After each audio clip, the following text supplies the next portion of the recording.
let's have a quick tour of my somewhat messy, very productive garden. As you can see, there's a split rail fence, and down the bottom, buried under the ground, is a rabbit fence. Keep the rabbits out. They'll eat everything.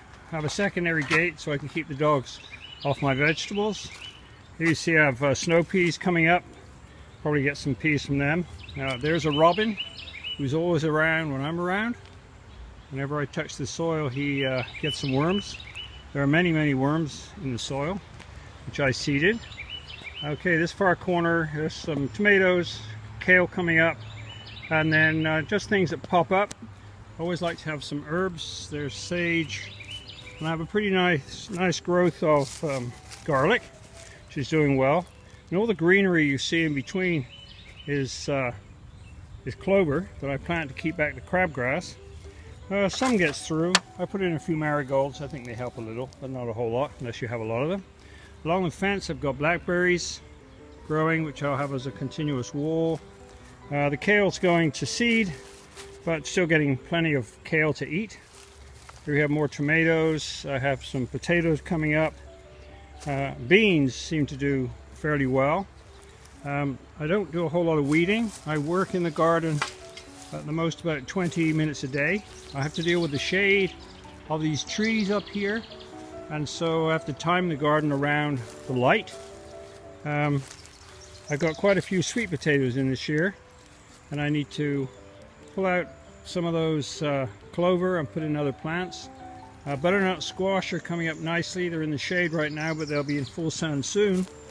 Had to put in a ditch to deal with drainage, and I've got to dig that out. It takes water from the entire street which comes through my property, so that was quite a job. And again, there's rabbit fence all the way around. A lot of these onions overwintered.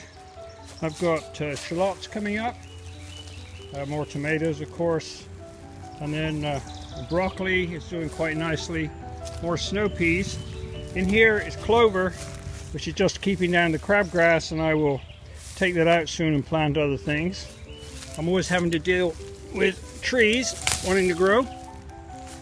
That's all part of being under this tree. More onions, and quite a few things coming up. Some you can see and some you can't. Here's a nice growth of half-runner beans that are extremely productive in this garden. I don't use any herbicides or fertilizers. It's a constant battle to keep the blackberry plants down, and I collect water in a rainwater barrel, so it keeps my hands in the soil. It's right next to my tiny house, where in the winter I can have a wood stove. And so basically that's my little garden, and during the summer and the fall I can eat a lot of food out of here. Right now I have more kale than I can eat. Over there, cabbage white butterfly, so I put BT on, Bacillus thuringiensis, to deal with those caterpillars. So that's it, just a little garden. Oh, that fence looks kind of bare right there. There's cucumbers that are just popping up. Of course, remember, you got to keep your cucumbers out of the light or else they become bitter. Lots of little tips that I get from my farmer friend Simon of Small Potatoes Farm. So that's it, over and out from Fit Old Dog in his vegetable garden, where he loves to spend at least 20 minutes a day. Oh yes, I forgot. One last thing. Our cat is here, and so far he hasn't managed to get many birds, I'm pleased to say. Hey cat, how are you doing? Alright, I'm gonna go give him attention. That's it, over and out.